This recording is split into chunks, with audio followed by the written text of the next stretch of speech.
Hello, इस video में हम देखेंगे लॉ ऑफ एक्सपोनेंट। बेसिकली जब इस तरह के पावर्स वाले क्वेश्चन आते हैं तो हमें कुछ स्टूडेंट्स को प्रॉब्लम होती है सॉल्व करने में। उसका पहले मैं आपको लॉ बताऊंगी, फिर विद एग्जांपल आपको एक्सप्लेन करूंगी। कुछ लॉज मैंने यहाँ लिखे हैं टिल मल्टीप्लिकेशन डिवीजन वाला, मैं नेक्स्ट वीडियो में आपको शेयर करूंगी। अब देखते हैं फर्स्ट लॉ क्या कहता है। ए की power 0 is equal to 1।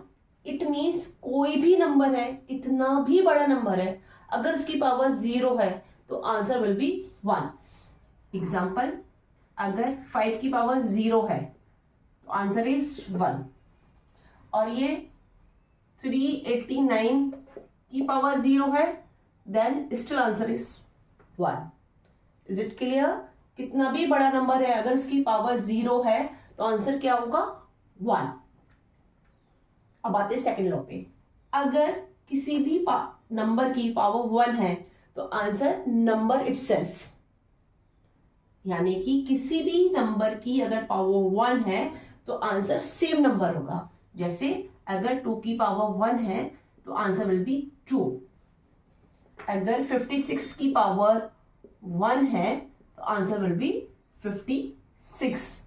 Clear? अब नेक्स्ट में आते हैं मल्टीप्लिकेशन। ये कुछ रूल्स हैं लॉ के, तो सारे एक्सपोनेंट के तो जितने भी रूल्स हैं हमें माइंड में हमेशा रखने चाहिए सॉल्व करते टाइम। अब है a की पावर m और दूसरा नंबर है a की पावर n। बेस हमारा सेम है बट पावर हमारी डिफरेंट है, तो उस केस में क्या होता है, बेस क्योंकि सेम है तो हमारी पावर्स ऐड हो जाती है। जैसे 2 की पावर 3 मल्टीप्लाई बाय 2 की पावर 4, तो आंसर विल बी, क्योंकि दोनों का बेस सेम है तो पावर हमारी क्या हो जाएंगी, ऐड हो जाएंगी। 3 + 4 यानी कि 2 की पावर 7। क्लियर? ध्यान रखना है, if both base are same तो हमारी पावर्स क्या होती हैं, ऐड हो जाती हैं। अब आते हैं, बेस है उसकी पावर है देन उसकी भी पावर है। एग्जाम्पल, 3 की पावर 2 की पावर 3। इस केस में क्या होगा, ये दोनों पावर आपस में मल्टीप्लाई हो जाती हैं। क्लियर रखिएगा इस चीज को।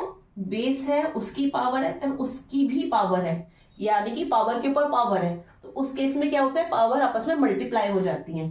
तो 3 2 की पावर 3 तो आंसर विल बी 3 की पावर 6।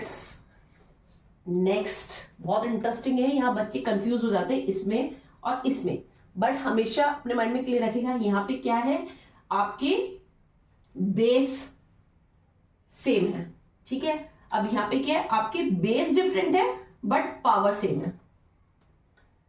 यहाँ पे बेस सेम है बट पावर डिफरेंट है, तो उस केस में क्या हुआ, बेस सेम और पावर को ऐड कर दिया।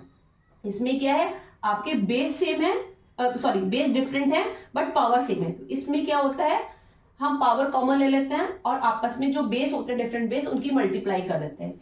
एग्जाम्पल, 5 की पावर 2 मल्टीप्लाई बाय 3 की पावर 2।